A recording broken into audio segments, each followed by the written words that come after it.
precisa ser vivida em toda a intensidade dos planos de Deus. E é por isso que nós estamos aqui, porque nós estamos colocando Deus em nossa agenda e estamos dizendo, queremos viver a vida na plenitude da sua vontade. Ontem nós falamos sobre a guerra que Paulo tinha, a guerra civil dentro do seu peito, em Romanos capítulo número 7. E que luta Paulo teve. E aí, como ele pôde prevalecer, como ele pôde vencer, nós encontramos, então, em Romanos capítulo número 8. No finalzinho do 7, ele diz, graças, porém, a Cristo. Depois ele diz, nenhuma condenação para os que estão em Cristo. Mas como nós estamos em Cristo? Com a obra que o Espírito Santo realiza, com aproximadamente 22 referências que nós encontramos em Romanos 8 sobre o que o Espírito Santo faz em nós.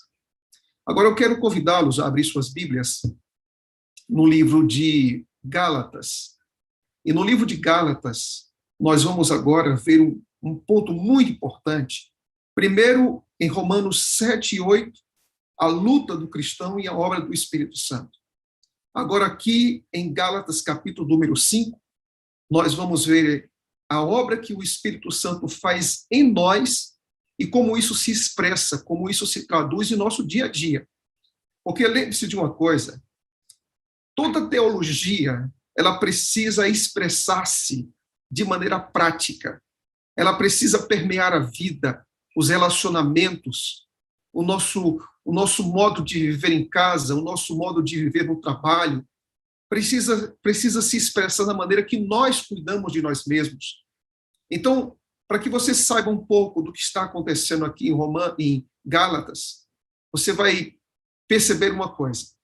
Paulo pregou para os Gálatas, eles aceitaram o Evangelho, mas depois eles que tinham o desejo, de retornar a um velho padrão de vida.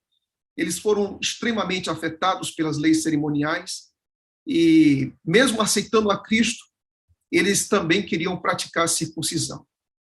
E Paulo disse que, com muita tristeza, no capítulo número 5, esse texto ele precisa ser lido nesse bloco.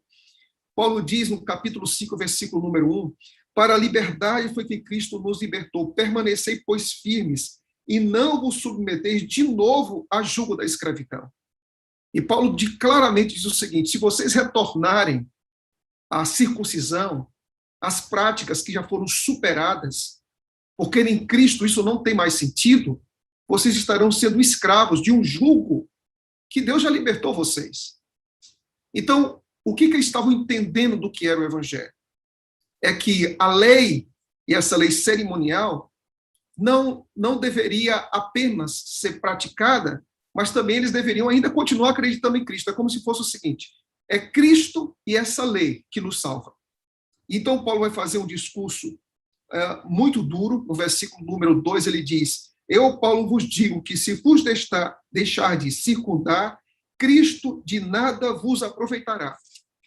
Ou seja, se vocês seguissem nesse padrão de vida, nada vai resolver, nada. Cristo não tem sentido, a sua morte, sua ressurreição, seu ministério, não tem sentido nenhum em sua vida. E é interessante aqui que na cabeça dos Gálatas era Jesus e mais alguma coisa. Tem que ser Jesus e mais alguma coisa. Tem que ser Jesus e as nossas obras. Só que não existe isso. Na Bíblia é Jesus e só Jesus. É só Jesus e aquilo que ele faz. E quando Paulo aqui ele começa a fazer essa descrição, ele disse que no versículo 4 que se seguir nessa direção de Jesus e mais alguma coisa, de Cristo vos desligastes, vós que procurais justificar-se na lei, da graça vocês caíram. Ou seja, quando a gente procura uma justiça que está além de Cristo, a gente cai, porque justiça só está absolutamente em uma pessoa, que é Cristo, nosso Salvador, nosso amigo, nosso Redentor. Não pode ser Cristo e mais alguma coisa. Tem que ser apenas Cristo. Quando você avança, Paulo chama isso de Cristo e mais alguma coisa, um pouco de fermento que leveda toda a massa. Cristo, ele precisa estar no centro. E nada pode contaminar nossa salvação e nossa dependência completa dessa vida, a não ser uma total entrega e confiança em Cristo e em seus méritos. Paulo chega a ser irônico ao enviar essa carta, porque a circuncisão era apenas um corte no órgão masculino. E Paulo até exagera, no versículo 12 ele diz: tomara até que se mutilassem os que vos incitam à rebeldia. Tomara até que as pessoas que praticam a circuncisão fizessem rasgos maiores, cortes maiores em seus próprios órgãos. Paulo é muito duro, porque Paulo tinha uma clareza muito grande do Evangelho. E é interessante que é nesse contexto que ele vai dizer que Cristo nos chamou para sermos livres. Cristo nos chamou para dizer para nós que nele há uma liberdade inconfundível, absoluta, total. A essência da nossa religião, a essência da nossa vida está em viver para Cristo, é estar em Cristo. E é interessante que olha como é que ele faz um preâmbulo para depois tratar do fruto do Espírito e também das obras da carne. Olha o versículo 14. Porque toda lei se cumpre em um só mandamento, a saber. Aí Paulo vai falar de quê? Amarás ao teu próximo como a ti mesmo. É interessante que Paulo aqui vai falar de quê? De amor. Entendeu agora? Paulo vai falar aqui de amor. E a pergunta é, a gente pode amar por nós mesmos? Não, nós não podemos amar. E o amor afeta a maneira que você se relaciona com Deus, a maneira que você se relaciona com o próximo e a maneira como você se trata, como você se cuida. O pecado, amigos, atingiu todas as dimensões da nossa vida, mas a graça de Cristo também atingiu e superabundou e atuou e atua em todos os aspectos da nossa vida, porque onde abundou o pecado, superabundou a graça. Aonde o pecado se manifestou, a graça de Cristo também se manifesta com muito mais poder. Então, quando você olha para o capítulo 5 de Gálatas, eu quero aqui fazer algumas considerações com vocês. Gálatas, no livro de Gálatas, nós vamos encontrar pelo menos 12 referências ao Espírito Santo. 12. É um livro pequeno, de apenas 6 capítulos. Então, nós vamos encontrar pelo menos 2 referências a cada capítulo. E Paulo diz assim, quando cremos em Cristo, o Espírito passa a habitar dentro de nós. É o que ele diz em Romanos 8. Quando nós recebemos o Espírito, é o Espírito que nos faz nascer de novo, como diz João, capítulo número 3. Quando o Espírito está no nosso coração, ele dá certeza de salvação. E é o Espírito que nos capacita a viver para Cristo e glorificá-lo. Só que quando você vai para Gálatas, capítulo número 6, você vai ver uma pessoa ali descrita que aponta para as obras da carne. E essa mesma pessoa também pode oferecer ou apresentar o fruto do Espírito. Então, nós percebemos que dentro de nós e em nós, o pecado se manifesta já por aquilo que nós somos, pela nossa própria identidade, pelo nosso próprio nascimento. Nós já nascemos assim. Nós já nascemos cruéis, maus, egoístas, tendenciosos para praticar tudo aquilo que Deus não aprova. Mas, ao mesmo tempo, existe uma obra para ser feita que, quando o nosso coração é aberto, o Espírito Santo é capaz de realizar. E aqui eu fico me perguntando, qual é a grande luta da nossa vida? E aqui, antes de apresentar a experiência de Billy Graham, eu queria dizer para vocês, qual é uma grande luta da nossa vida? Eu não sei quantos de vocês já pensaram o seguinte, como eu queria tratar melhor minha esposa. Como eu queria ser um homem mais amável. Como eu queria ser um homem mais carinhoso. Como eu gostaria de olhar nos olhos dos meus filhos e dizer assim para eles, eu amo vocês, viu? Eu tenho saudade de vocês quando vocês eram pequenos. A gente se abraçava tanto, a gente se amava tanto, a gente brincava tanto. É olhar para as pessoas, sem levar mágoas, sem levar rancor. É viver em paz com nós mesmos.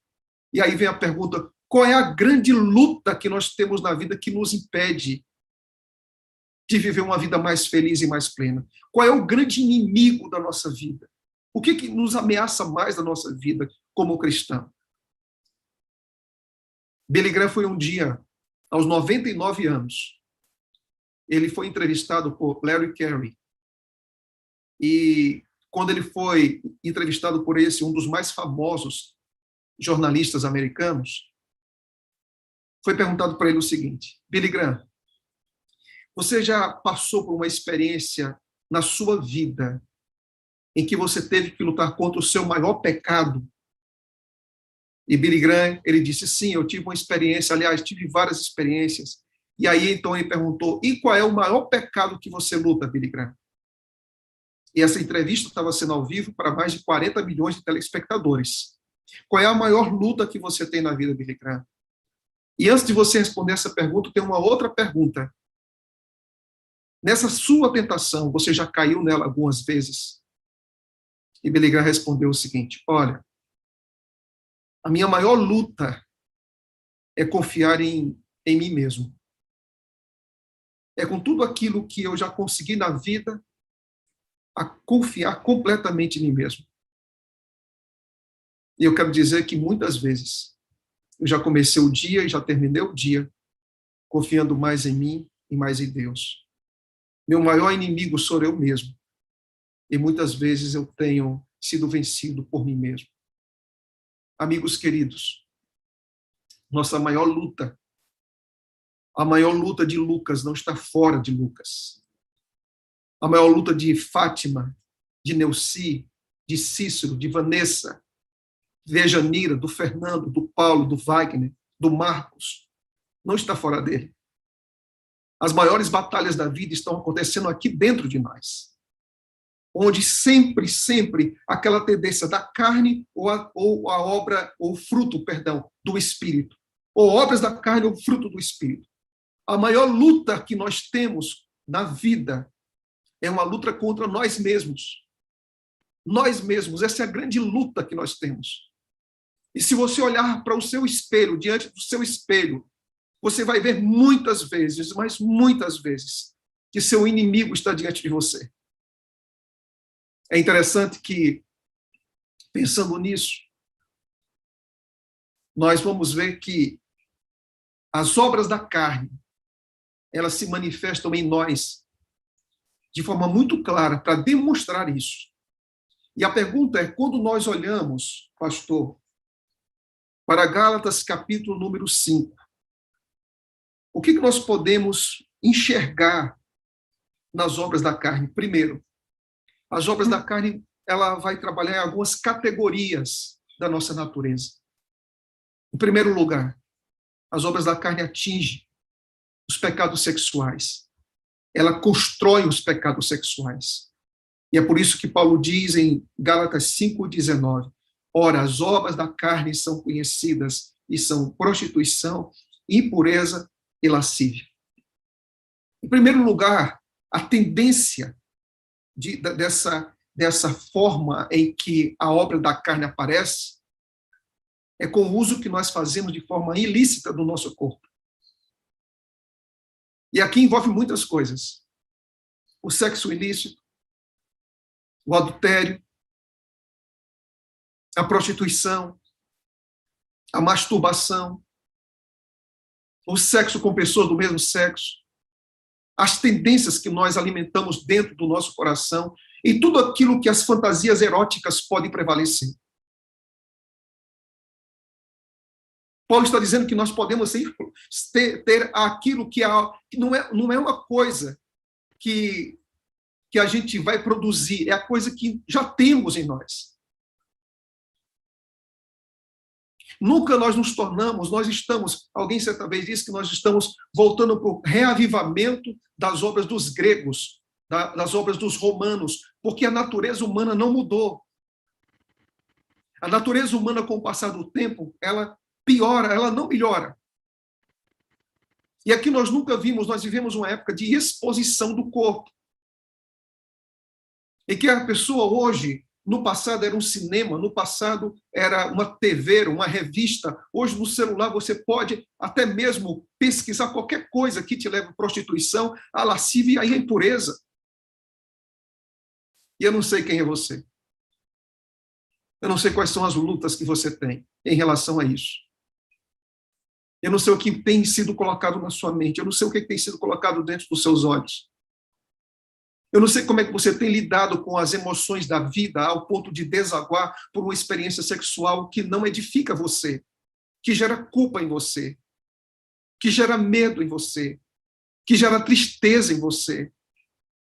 Mas se você tem esse tipo de luta em sua vida, e você promete a Deus e cai, e promete a Deus e cai, em nome de Cristo Jesus, Deus está aí do teu lado dizendo que as promessas dele em relação a essa luta que você tem na vida pode prevalecer, pode se tornar real, porque Cristo está disposto a levantar os seus filhos. Eu não sei quais são os seus medos. Eu não sei como é que você se sente quando você pratica algo em relação à sua sexualidade, à sua vida sexual. Mas eu quero dizer uma coisa. Deus é capaz de cuidar de você. E Deus é poderoso para que você viva a sua sexualidade de acordo com sua vontade. Nunca se esqueça disso. A segunda coisa que nós vamos encontrar aqui, que Paulo vai mencionar sobre as obras da carne, são os pecados religiosos. E aqui ele coloca a idolatria, e aqui ele coloca a feitiçaria, que são os pecados referentes ao objeto de uma adoração. E a adoração, amigos, eu quero dizer uma coisa para vocês. O diabo, ele não está preocupado no que você adora. Você pode adorar qualquer coisa. Ele só está preocupado se você adora ou não a Deus. Ele não está preocupado o que você adora, desde que não seja Deus. Depois nós vamos encontrar aqui os pecados que são categorizados, chamados de pecados sociais, que é o quê? Inimizades, porfias, ciúmes, írias, discórdias, dissensões, facções e inveja. Quando nós olhamos para esses, podemos juntar o outro que tem relação com ele, que é bebedices, glutonarias e coisas semelhantes a essas. E aqui nesses pecados sociais e os pecados pessoais, quantas vezes nós prejudicamos as pessoas que nós amamos? Quantas vezes nós prejudicamos a nós mesmos com as obras que são da carne? E aqui eu quero dizer uma coisa. Olhe para mim. Quantos casamentos poderiam hoje estar existindo, né? Quantos casamentos poderiam ainda estar se mantendo se a discórdia tivesse sido eliminada? Quantos lares poderiam ainda estar existindo? Quantos lares se a inimizade fosse superada? Se a ira fosse controlada? Quantos relacionamentos fora da igreja poderiam ter sido resolvidos se a inveja tivesse sido entregue completamente nas mãos de Deus para ser resolvido? Nós, às vezes, machucamos e, às vezes, somos machucados pela ausência do fruto do Espírito e pela prevalecente obra da carne. Eu não sei quantas coisas você já perdeu na vida, porque você não conseguiu controlar isso. Eu não sei quantas amizades ficaram para trás por causa da obra da carne. Quantas igrejas divididas pela obra da carne. Quantos relacionamentos que foram alimentados por tantos anos, mas foi fruto hoje de uma separação por causa das obras da carne. E eu quero dizer uma coisa, amigos. As obras da carne prejudicam minha vida e as obras da carne prejudicam a forma que eu me relaciono com as outras pessoas. E você não foi feito para viver assim. Você não foi feito para viver com os relacionamentos tóxicos. Você não foi feito para abandonar o seu sonho de uma família feliz. Você não foi feito para viver frustrado no seu trabalho. Você não foi feito para viver com amizades que não constroem, mas que só destrói. Isso são as obras as obras da carne, que nos deixam pessoas inseguras, que nos prendem a fofocas, que nos levam a duvidar dos outros, a não acreditar. Nós vivemos hoje numa crise de desconfiança, parece que a gente desconfia de tudo, ou a gente se polariza no mundo da política, polariza no mundo da ciência, a gente fica acusando, às vezes a gente fica pensando, eu sou de fulano, você é de Beltrano, você é de um lado, eu sou do outro, obras da carne, que não nos unem, mas que nos separam, que nos torna, às vezes, acusadores uns dos outros. E essa obra não pertence à obra de Deus.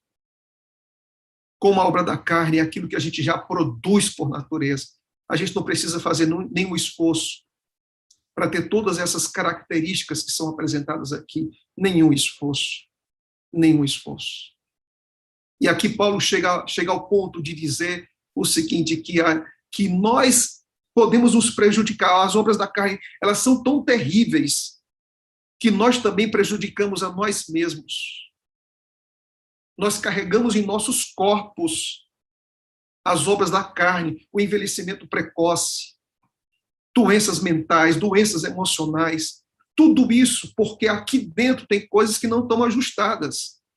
E aqui, amigos, vem uma citação da Serva do Senhor. A Ciência do Bom Viver, página 216, ela diz o seguinte: o inimigo que mais carecemos temer é o próprio eu. Nenhuma forma de vício tem efeito mais funesto sobre o caráter do que a paixão humana quando não está sob o domínio do Espírito Santo. Nenhuma vitória que possamos ganhar será tão preciosa como a vitória sobre nós mesmos. Nenhuma vitória, pastor, não. Nenhuma vitória na tua vida será maior do que a vitória que você tem sobre você mesmo. Nenhuma vitória. E por falar em vitória, me permita aqui fazer uma pergunta. Quais são suas lutas? Dentro do que foi apresentado aqui das obras da carne, quais são suas tendências? Quais são seus medos? Aonde estão ali os seus pontos mais sensíveis? Eu quero dizer uma coisa, não se renda. Ah, pastor, mas eu já me sinto derrotado. Eu já jejuei sobre isso. Eu já falei com Deus sobre isso. Inclusive, eu já até abri meu coração para as pessoas que são íntimas, que me ajudassem nisso, mas parece que quando eu vou me aproximando de uma vitória, ela vai se distanciando, se distanciando, se distanciando. Eu quero dizer uma coisa. Deus nunca vai abandonar seus filhos que estão no campo de guerra, dizendo, Deus, lute por mim e lute em mim. Deus nunca vai abandonar os seus filhos que estão dizendo, Deus, lute por mim e lute em mim. Porque, ao final de contas, amigos, nós temos que, na batalha da vida, reconhecer que as vitórias pertencem ao Senhor. Não sei qual é a luta dentro do seu eu que você tem. Não sei qual é o tamanho. Eu não sei quantas vezes você vai para a cama à noite e se sente frustrado. Eu não sei quantas vezes durante o dia você se olha para as pessoas e diz como eu gostaria de viver e de ser como aquela outra pessoa. Mas eu não consigo. Em nome de Cristo, não desista. Porque se as obras da carne são capazes de manifestar-se em nós, pela graça de Deus, o fruto do Espírito é possível se tornar uma realidade em nós. Uma realidade em nós. Grande. Grande. E aí, então, olha o que Paulo diz. Olha o que Paulo diz. Nós vamos encontrar aqui que as obras da carne são resultado do nosso labor. É aquilo que já está em nós. O fruto é aquilo que o Espírito Santo realiza em nós. Quais são as características do fruto? Primeiramente, é a nossa ligação com Deus. Mas o fruto do Espírito é amor, alegria e paz. Interessante que as obras da carne começam com aquilo que nós somos. Mas Paulo, ao falar do fruto do Espírito, a primeira coisa que Paulo fala é amor. É nos colocar no ponto de referência da nossa criação. É Deus assumindo o papel central da nossa vida. Quando ele coloca logo a palavra amor, ele está dizendo, olha, Todas as virtudes que virão depois é consequência disso. Porque o primeiro sentimento que nós temos quando recebemos o fruto do Espírito é amor a Deus, amor ao próximo e amor a nós mesmos. Quando Cristo habita em nós com o seu Espírito, ele resgata a essência da identidade de sermos filhos de Deus. E qual é a essência da nossa identidade? É a nossa capacidade de amar. Quando o fruto do Espírito está em nós, a dignidade que foi perdida agora é devolvida. Os relacionamentos que foram rompidos pelo pecado com Deus agora são ligados. A forma que eu me relacionava com o próximo também vai mudar, porque o amor é o princípio fundamental de todas as virtudes que o Espírito Santo executa em nós. E eu quero aqui fazer um apelo, em nome de Cristo, que hoje seja dia do amor de Deus transbordando em nosso coração, como Paulo diz em Romanos, porque o Espírito Santo derrama em nós o amor de Deus em nossos corações. Glória a Deus por isso. Você crê nisso? Levanta a mão e diga, amém, amém, amém. Eu acredito nisso, pastor. E quero que meu coração esteja aberto para receber este fruto, que é o responsável por todas as virtudes, que é a presença de Cristo pelo Espírito Santo, que, em primeiro lugar, produz em mim a capacidade de amar. Você vem para esse ponto de referência. Quem tem o fruto do Espírito se valoriza, se ama, em primeiro lugar, ama a Deus, ama as pessoas, porque é o resgate daquilo que nós, eu e você, fomos planejados para ser. E aí Paulo diz, como consequência vem alegria, como consequência, vem paz. Então, tudo é uma obra interna, aqui da alma, do coração, do caráter. Logo depois, nós vamos encontrar mais um detalhe. Virtudes ligadas ao nosso relacionamento com o próximo, que quer dizer aqui a longanimidade, alguns textos vêm paciência, benignidade e bondade. Quer dizer uma coisa, escuta isso. Quanto mais nós nos relacionamos com Deus, mais paciência a gente vai ter com as pessoas que erram e que tiram de nós nossa paciência. A gente vai ser longânimo. O que é o longânimo? É aquela pressa de não tomar uma atitude com alguém que erra. A gente fica postergando, porque a gente precisa ter uma paciência larga. A gente não vai brigar logo. A gente não vai desistir logo de alguém. Por quê? Porque o Espírito está em nós, nos trazendo longanimidade e paciência com as demais pessoas. Eu não sei quem tem roubado sua paciência. Eu não sei se você já pensou esse ano de 2021, ou no ano passado, dizer o seguinte, eu vou desistir desse casamento porque eu não aguento mais. Eu vou jogar a toalha. Eu vou aqui pensar numa separação. Em nome de Cristo, nessa manhã de quinta-feira, peça a Ele longanimidade. Peça a Ele longanimidade. Peça a Ele bondade.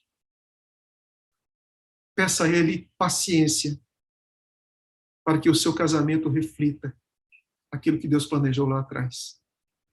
Mas, pastor, o meu filho é rebelde. Eu conduzi essa criança na igreja, mas para isso que ele não me escuta mais. Tenha paciência com seus filhos. Pastor, mesmo quando ele faz tudo o contrário, tenha paciência com seus filhos. Ellen G. White diz assim, que no livro O Grande Conflito, que muitos, não diz todos, mas muitos dos filhos voltarão para a igreja antes da volta de Cristo por causa das orações e da paciência de muitos pais e de muitas mães especialmente. Não desista. Não desista. E aqui eu queria avançar um pouco mais e dizer para vocês que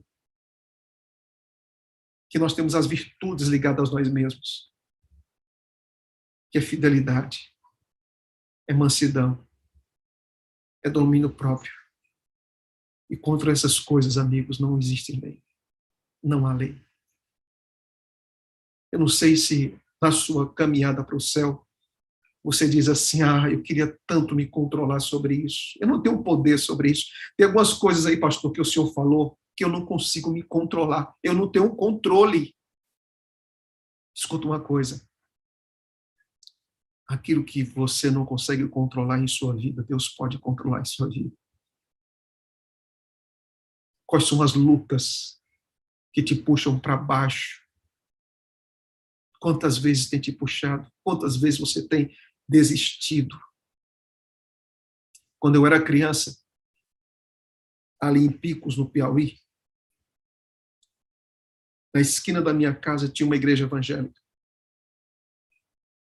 Do outro lado da esquina tinha um senhor que morava com sua família, quase colado à igreja. E esse senhor, ele era alcoólatra. Ele bebia muito, mas bebia muito, muito, muito, muito. E ele ficava desconhecido. Desconhecido. Um dia, nessa igreja evangélica, ele foi a essa igreja e ele entregou sua vida a Cristo. Se tornou um cristão. Agora, ele aparentemente estava livre do álcool. Mas só que ele passava o tempo todo na igreja, lendo Bíblia, orando, cantando. Eu o conhecia e o admirava por isso. Mas ele tinha alguns períodos de recaídas em sua vida.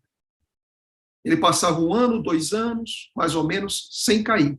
Mas quando caía, ele passava quase uma semana bebendo de manhã, bebendo à tarde e bebendo à noite. Algumas vezes eu visitava esse senhor na sua casa. Eu tinha 10, 12 anos. E tinha vários amigos, inclusive amigos da igreja e amigos não da igreja, que eu ficava impressionado. Eu nunca vi ninguém brigando com ele, ninguém fazendo um sermão para ele, ninguém dizendo para ele, você não presta, você é inútil, você é um fracasso, você promete uma coisa e vive outra. Nunca vi isso, mas eu vi uma família de amigos e de irmãos cercarem ele e dizendo o seguinte, nós vamos te ajudar. Eu olhava para aquele homem nos olhos dele, os seus olhos assim perdidos, desorientados, mas as pessoas diziam, nós vamos te ajudar, nós não vamos desistir de você. E é interessante que as pessoas não desistiram dele. Ele não desistiu de Cristo. E até hoje ele caminha com Jesus Cristo, superou todas as tendências que tantas vezes fazia dele um ioiô de cima para baixo. Lembre-se de uma coisa, por mais dura que sejam suas lutas, que isso prejudica você, que isso prejudica sua esposa, que isso te prejudica como ser humano, como cristão, que isso te prejudica como pai, que isso como prejudica como amigo, não se desespere. Olhe para mim, não se desespere. Não desista. Não desista de você, porque o céu não desiste de você. Não volte para trás, porque o céu não volta para trás. Deus quer fazer uma obra não ao seu redor. Deus quer fazer uma obra dentro de você. E quando Deus age dentro de você, você explode em uma expressão de graça. Quando Deus faz uma obra dentro de você, você explode em uma expressão de graça. E qual é, pastor, essa expressão de graça? É o fruto do Espírito, que as pessoas vão ver você, um homem que ama, uma mulher que ama, um homem e uma mulher que são alegres, um homem e mulher que tem paz, um jovem que tem alegria, um homem e uma mulher, um líder que tem paciência. Veja aqui o que Ellen G. White diz. Olha o que ela diz. O Espírito de Deus recebido na alma aviva todas as suas faculdades. O caráter fraco, vacilante, transforma em outro. Aleluia! Aleluia! Transforma-se em outro. Forte, inabalável. A dedicação contínua estabelece tão íntimo relacionamento entre Jesus e seus discípulos que o cristão assimila o caráter de seu Senhor. Tem visão mais clara, mais ampla, seu discernimento é mais agudo, seu julgamento mais equilibrado, tão avivado é ele pelo poder vitalizante do sol da justiça, que é habilitado a produzir muito fruto para a glória de Deus. É no seu caráter, amigo. É no meu caráter. Senhor, Senhora, é no nosso caráter que Deus quer agir. E hoje é dia de dizer, ó Deus, trabalha aqui dentro. Vamos dizer isso agora? Eliana, Priscila, Solange, vamos dizer isso agora? Deus trabalha aqui dentro. Deus trabalha aqui dentro. É aqui no meu peito. É aqui no meu coração. É aqui na tua mente que eu me entrego agora, Senhor. Eu entrego tudo que eu tenho. Eu entrego para que o Senhor haja em minha vida, Senhor, haja aqui dentro. E que esse agir de Deus interno se expresse externamente. Eu quero concluir dizendo, amigos, que assim é a nossa vida, sabe? Jovem, eu não sei o que é que Deus precisa tirar de dentro de você e fazer dentro de você, mas o Espírito Santo hoje está me dizendo para eu falar para você que Ele é capaz de fazer em você, colocar em você o fruto da sua presença. Rapaz, o que você está lutando? Em que você não tem mais forças? Em que você não tem mais poder? Quais são as coisas que você está deslizando? Por que você pensa que está perdido? Deus não desistiu de você. Atenção, família. Quão linda vai ser sua família se o fruto do Espírito estiver dentro de você, esposo. Não as obras da carne. Quão linda vai ser você, esposa, se o fruto do Espírito estiver em você. Atenção, crianças, adolescentes, jovens. Como o seu lar vai ser diferente se o Espírito estiver presente.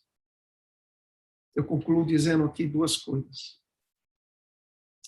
Aqui em casa, nesse ano passado, aliás, no início desse ano, eu moro aqui no condomínio da igreja e tem várias árvores. E tem árvores aqui no nosso condomínio que dão frutos e tem outras árvores que o fruto é horrível, terrível. E aqui, agora eu não sei qual de vocês gosta de uma fruta que eu gosto muito. E a fruta é manga. E é manga espada, viu? Aqui atrás de casa, quando eu cheguei aqui no campão, tinha um pé de manga espada. E eu disse, uau, aqui um pé de manga espada, então a manga deve ser uma delícia. Aí então eu fui para o pé de manga. E quando eu vi aquela fruta até bonita por fora, aí eu cortei. Tinha bicho dentro dela. Estava podre dentro dela. E a árvore não tinha muitas folhas, tinha poucas folhas. E aí um dia, esse ano, vieram alguns rapazes para fazer podas. Algumas árvores não tinham condição de fazer podas, tinham que ser cortadas, tinham que ser destruídas. E aí eu ouvi várias vezes o barulho da motosserra, várias vezes. E eu pensei, essa árvore aqui, do fundo da minha casa, vai ser uma das primeiras a serem derrubadas, porque todo fruto que tem é podre. Tem bicho, ela não amadurece direito. Aí, então, para minha surpresa, os rapazes eles não arrancaram a árvore, eles apenas podaram a árvore. E aí, o que eu fiquei admirado foi que eles tentaram salvar a árvore. E sabe o que eles fizeram? Eles colocaram remédio, não nas folhas da árvore, não no fruto da árvore. Eles colocaram remédio na raiz da árvore. Agiram na raiz. Eu quero dizer para vocês que na minha geladeira já tem manga dessa árvore. E eu fiquei muito curioso para abrir a manga e para ver se tinha bicho, se estava boa a manga. E eu quero dizer que ontem e hoje eu estou chupando as primeiras mangas desse pé, e esse pé não tem nenhum problema, não tem bicho, não tem nada, está tudo bem. E eu quero dizer uma coisa, viu? Para quem gosta, está bem docinho, muito doce. Quero dizer uma coisa, quando Deus age em nossa vida, Ele não vai fazer uma obra externa primeiro. Quando Deus age em nossa vida, Ele não vai fazer uma obra na pele primeiro.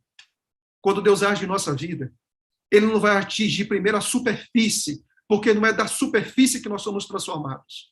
Quando Deus age em nossa vida, em primeiro lugar, ele vai agir na raiz, não na folha. Porque folha boa é fruto de raiz boa. Fruto bom é fruto de raiz boa. Deus primeiro age na raiz da sua vida, no seu coração, no seu caráter. É ali, é a partir dali que Deus trabalha na formação de um novo homem e de uma nova mulher. Você só pode ser o melhor esposo se o Espírito do Senhor estiver em você. Você só pode ser o melhor filho se o Espírito do Senhor estiver em você, na sua raiz. Você só pode ser uma melhor esposa se Deus estiver agindo na sua raiz. E a pergunta é, aonde é nossa raiz, pastor? No caráter. É no caráter. Eu concluo dizendo, Ellen G. White diz, uma obra real é operada pelo Espírito Santo no caráter humano. E seus frutos são visíveis. Quer dizer que não é obra que fica só comigo, ela se expressa. As pessoas vão ver que nós estivemos com Jesus, porque estar com Jesus precisa mudar nossos relacionamentos. Estar com Jesus precisa não somente ser uma obra do coração, mas precisa se expressar além da pele. Como a árvore boa produz bons frutos, assim a árvore que realmente está plantada no jardim do Senhor produzirá bom fruto para a vida eterna. Pecados habituais são vencidos. Diga amém aí onde você estiver.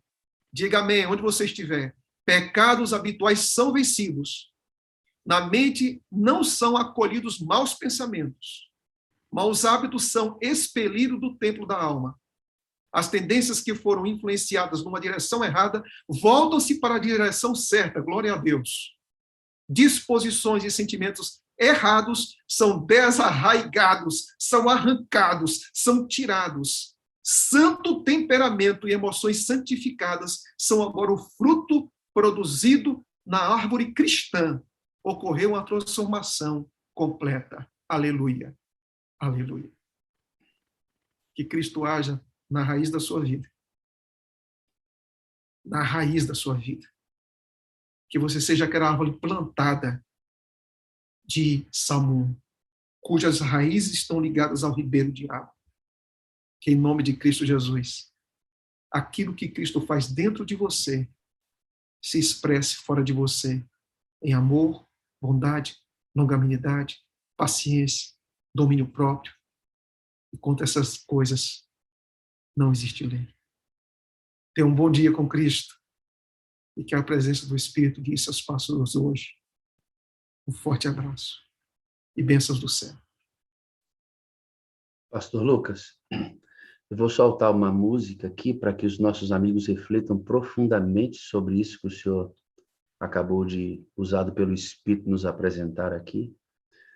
Vou permitir que a música transcorra para que eles sejam literalmente influenciados por cada nota, emissão de som, a letra, que isto que o senhor acabou de manifestar aqui pelo poder de Deus está sendo introduzido no coração deles. E logo depois eu vou abaixar muito o som e eu gostaria que o senhor fizesse uma oração completando esse processo.